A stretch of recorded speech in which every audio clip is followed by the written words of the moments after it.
शिव पूजा महात्म्य वर्णन।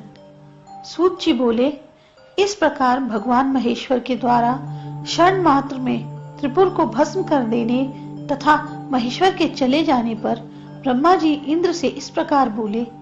ब्रह्मा जी बोले, तार नामक दैत्य का पुत्र महाबलवान तारकाक्ष और विद्युन्माली आदि राक्षस राज भी अपने बांधवों सहित शिवजी की माया से मोहित हो सभी नष्ट हो गए।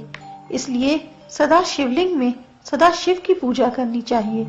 जब तक देवताओं की पूजा है तथा ये संसार स्थित है, तब तक नित्य ही श्रद्धा के साथ शिव की पूजा करनी चाहिए। ये संपूर्ण लोक शिव में प्रतिष्ठित है और शिवलिंगमय है।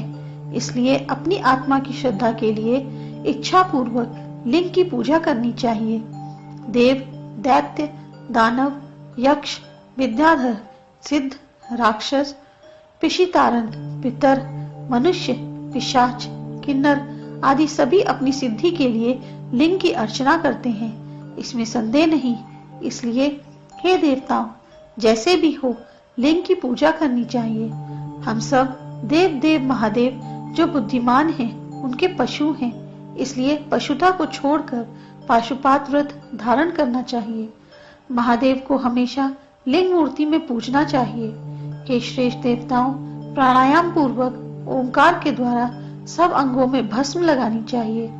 कर्मेंद्रियों को रोककर आत्मा को शरीर में निरोध कर अग्नि और भस्म का स्पर्श कराना चाहिए।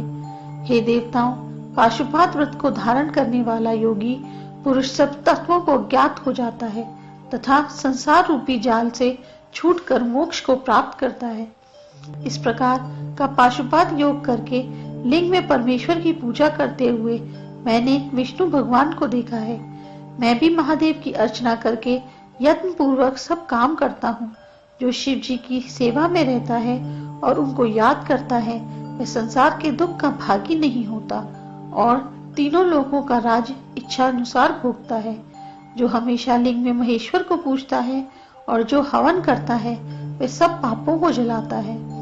जो विरूपाक्ष शिव का भजन करता है, वह पापों से छूट जाता है।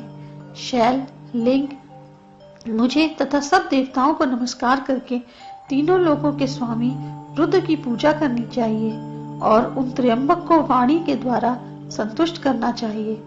इस प्रकार ब्रह्मा जी की बात सुनकर इंद्रादि सभी देवता सुरेश्वर की पूजा करके पाशुपत योग करके तथा अपने शरीर में भस्म धारण करके रहने लगे।